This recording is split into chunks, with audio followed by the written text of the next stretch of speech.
I'll go down into the basement.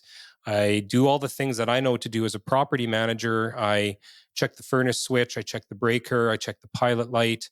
Everything appears to be okay for me.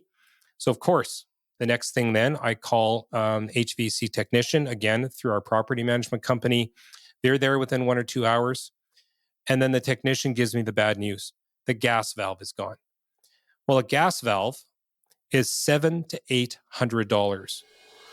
Hey, investors. You are listening to the Investing to Win podcast, the show dedicated to empowering investors to achieve financial freedom and live your best life. This show is committed to offering honest conversation between investors, common sense strategies, real-time market updates, and professional guidance to achieving financial freedom. Investing doesn't have to be super hands-on or complicated. We are all about passive investments with real gain, so you have freedom of time and money. Your host is none other than Garret Wong, who brings decades of experience in buying, renovating, and managing cash flow investment properties. Thanks for being here, and get ready to invest to win. Hello, investors. This is Garret Wong, your host of the Investing to Win podcast.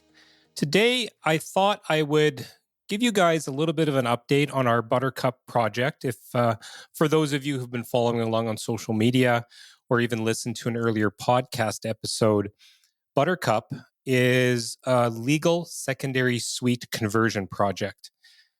I'm not going to go into the first update, obviously, because this is a second update, but I thought, been doing a lot of different guests on the show, and I thought maybe it's time to just give an update because there was a lot of feedback and interest on it.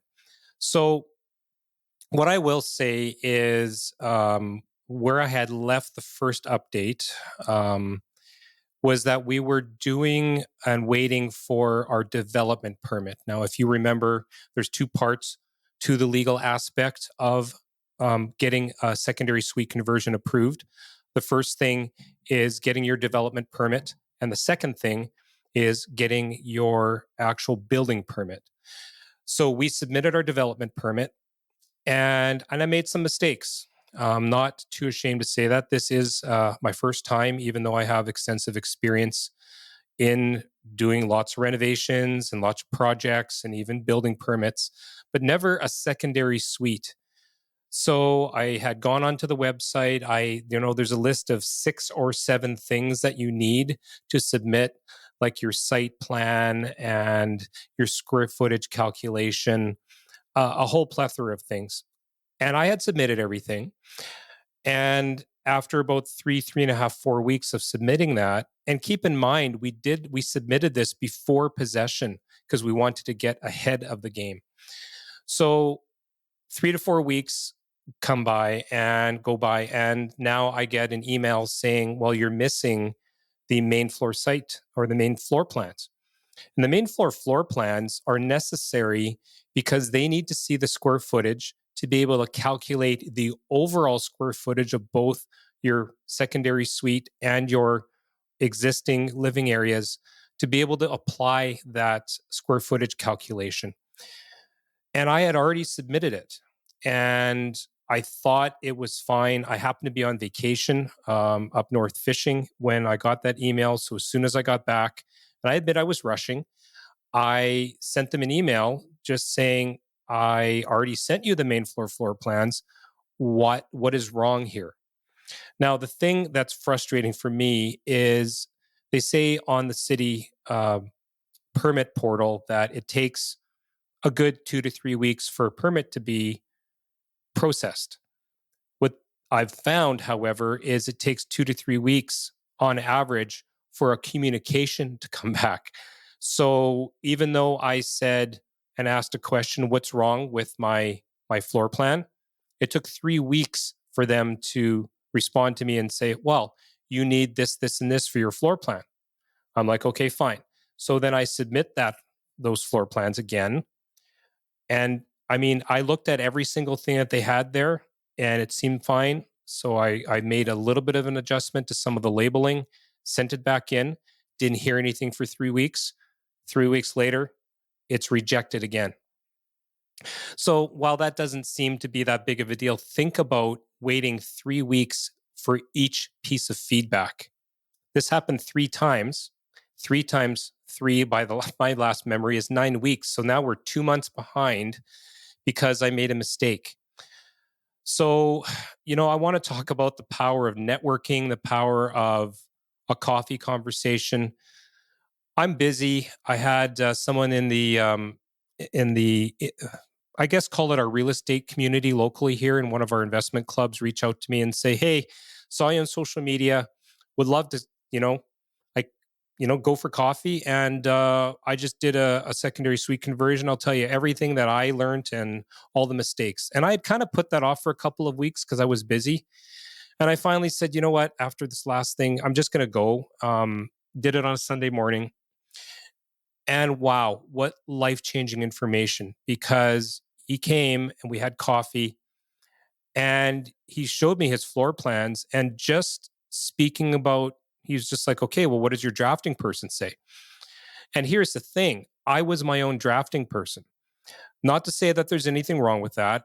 And the reason I did my own drafting at the very beginning for the initial floor plan, this is the secondary suite itself, is because of timing. I didn't think, and realistically, I had a few days to submit this before possession to have a drafting person come in.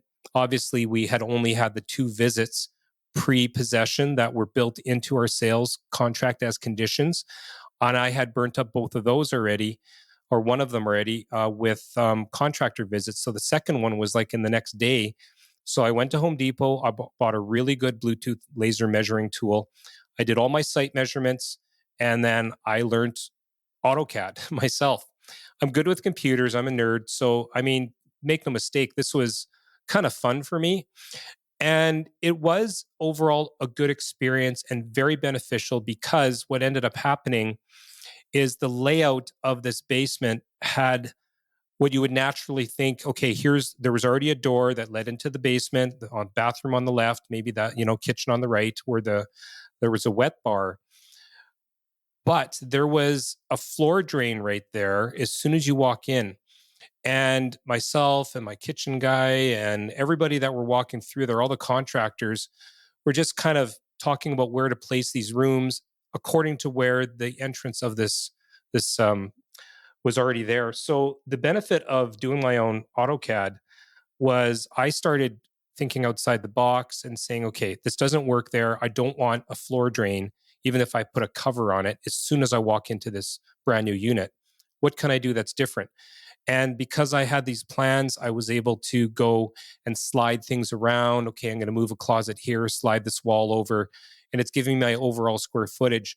So those plans that I submitted were 100% correct. Even doing the hashed marks for, there's certain specifics for sound barrier proofing, STC, sound transmission class, and smoke tight barriers. So you have to label those properly. I did that.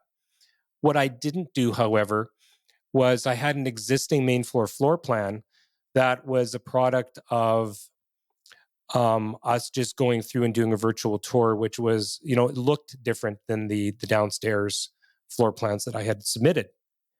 And I think that was part of the problem, because the city is used to seeing professional drafting plans in a certain way with different keys and maps and different materials and the way they write things.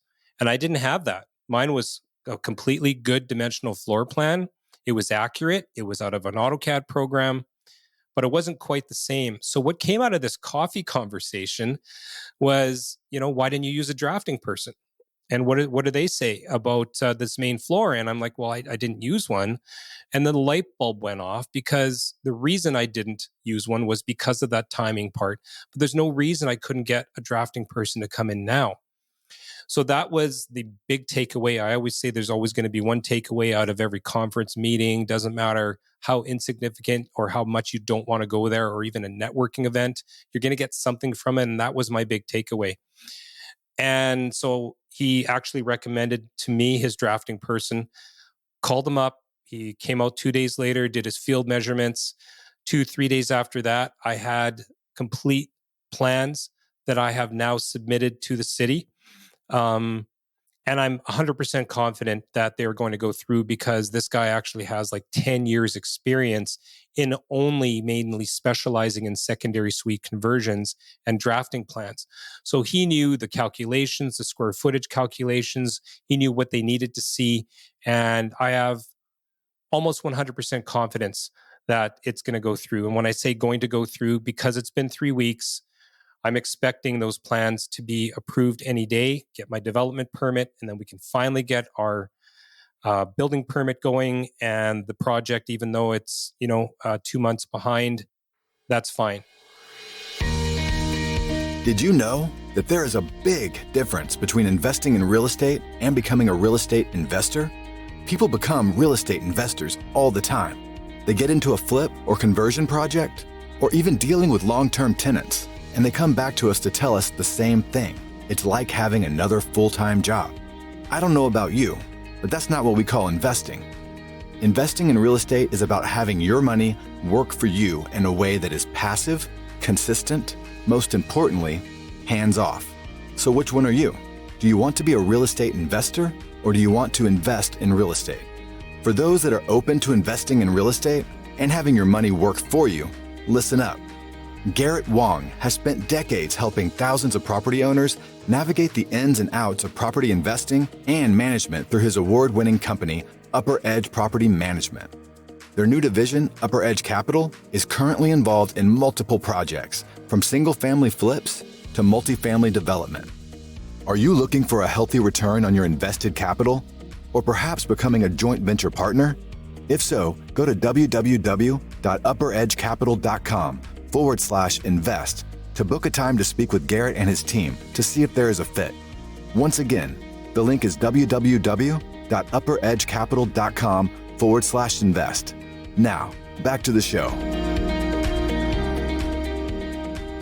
That's my biggest takeaway. Use a professional drafting person to do your plans for your secondary suite conversion.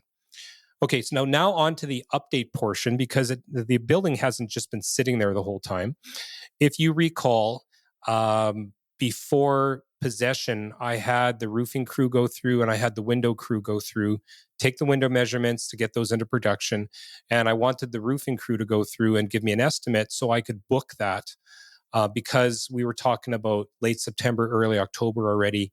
I wanted to make sure that we were changing this roof before the snow was going to, fly, because, we don't want to have to be painting on the inside. And then lo and behold, there's going to be some kind of ice damming or any kind of other problem come spring. So the roof was done. And I have to give a shout out, to Above All Roofing and Exteriors. That was the company I used. We used them with our management company, so there's no surprises there. But, they came in on time, said they were going to be there a certain time. They did. They cleaned up properly. I went and recorded some clips for social media, but they also did before and after pictures, which was really helpful when I submitted my progress payment request to my financial company and my lawyers. So that was just super smooth. So yeah, on time, on budget, no extras. So really, really pleasant experience. So I'll tell you a little bit of a story now, because this is just the, unintended consequences. So in a perfect world, we are going to be demoing this entire basement, including the 40-year-old furnace, the old gas hot water tank, and both of those items, the furnace and the hot water tank, are actually going to be located into a new, call it a mechanical room in another part of the basement, because that where they're located right now, which is close to the foundation wall, that's exactly where I want my new entrance to be for the secondary suite. So just thinking outside the box a little bit and being creative, I thought, well, since it's an old furnace that's not high efficient and it's using the chimney, so now you've got a gas line, you've got the chimney, the metal, exhaust gas going up there, and the hot water tank, which was also about 10 or 12 years old. I thought, we're going to be changing them anyways, let's move them. Might cost a little bit extra, but not compared to having a perfect layout. So that was the plan. Step one, obviously, after we get our permits, demolish everything. Step number 2, frame everything. Step number 3, put in the new HVAC systems in the HRV. So I've been going to the property 2-3 times a week to check on it and also do a little bit more work and meeting some other contractors.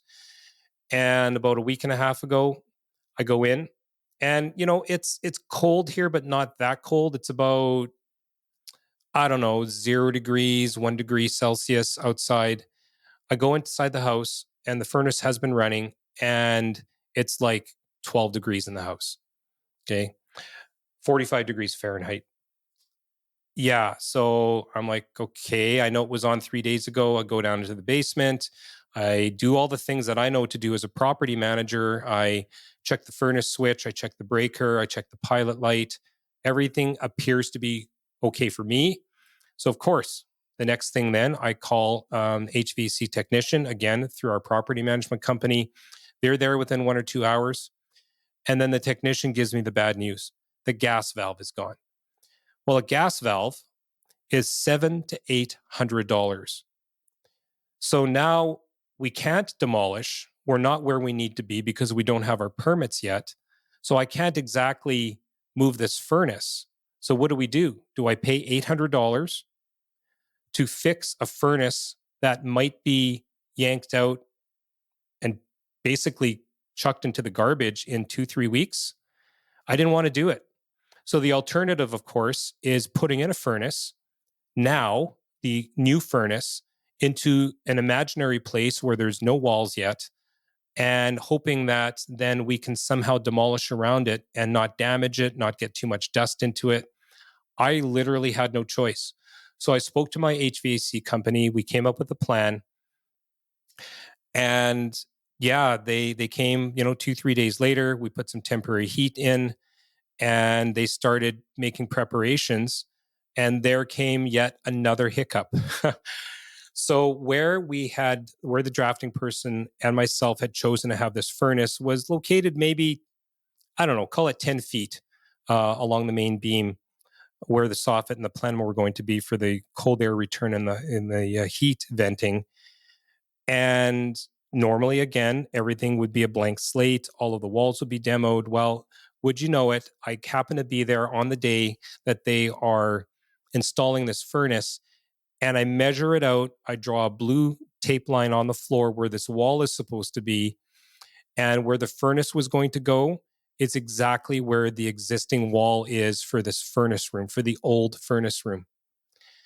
So they can't install it. But I have a little bit of time and I have literally no tools. So I borrow, no word of a lie, I borrow a screwdriver and a small little pry bar that's maybe 12 inches long. And I did what I needed to do. I didn't have time to call a contractor. The HVAC guys basically went to go get a piece of equipment. They were coming back within the hour. I started demolishing with a screwdriver and a small pry bar. I took the paneling off. I took the insulation out, got everything all exposed. And then obviously there was some electrical in there. We had to work through that. But at the end of the day, we were able to get that wall out of there and they were able to install the furnace and now it's running and now the property is properly protected. So that is where we're at. I'm expecting again to have the development permit any day. Building permits ready to go and be submitted, and then we can start our demo, get the windows installed, protect the furnace. But again, it's exactly where it needs to be. We just have to construct that wall now around it, and then hopefully no more delays. So I will be doing a few more of these little updates because I have received a lot of good feedback. People are finding it really interesting, this journey that I'm taking with the secondary suite conversion. And make no mistake, this is education for me as well. To me, there is nothing better than this plan that I'm doing in this environment of high interest rates for me to be able to take a property, convert it into a secondary suite, get at least $1,000 to $1,200 of extra cash flow because I'm essentially turning it into a duplex, refi, and now the building is worth more as a duplex, not a single family home. And now I get my cake and eat it too. Even in a high interest rate environment, I'm still going to cash flow. Not as much as a traditional duplex with your 3 to 4% interest rates, but certainly it future proofs me. And so the process that I'm developing right now, it's fine. I don't mind the delays because I'm documenting everything and I'm going to turn it into a rinse and repeat type of process. So then once this project is done, that's all we're going to be looking for is secondary suite potentials. And then we can crank out, at least 4 or 5 of these a year. So that's it. Another short solo episode. Next week, I'm actually going to be having a guest on to talk about how to save for your first, I'm going to mess up the title here. How to save a down payment for your first rental property. And I think that is going to gain a lot of interest. So until next week, this is your host, Garret Wong, signing out again on your Investing to Win podcast. Have a good week. I hope you enjoyed the episode today on the Investing to Win podcast. Make sure to hit subscribe on whichever platform you are listening to this on. If this episode made you think of another investor, take a screenshot and share this podcast episode with them. Investing to Win is not only about helping you to win more, but WIN actually stands for Wise Investors Network.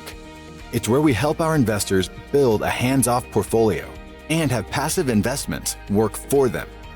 To see how you can potentially partner with us, go to www.upperedgecapital.com/invest to learn more.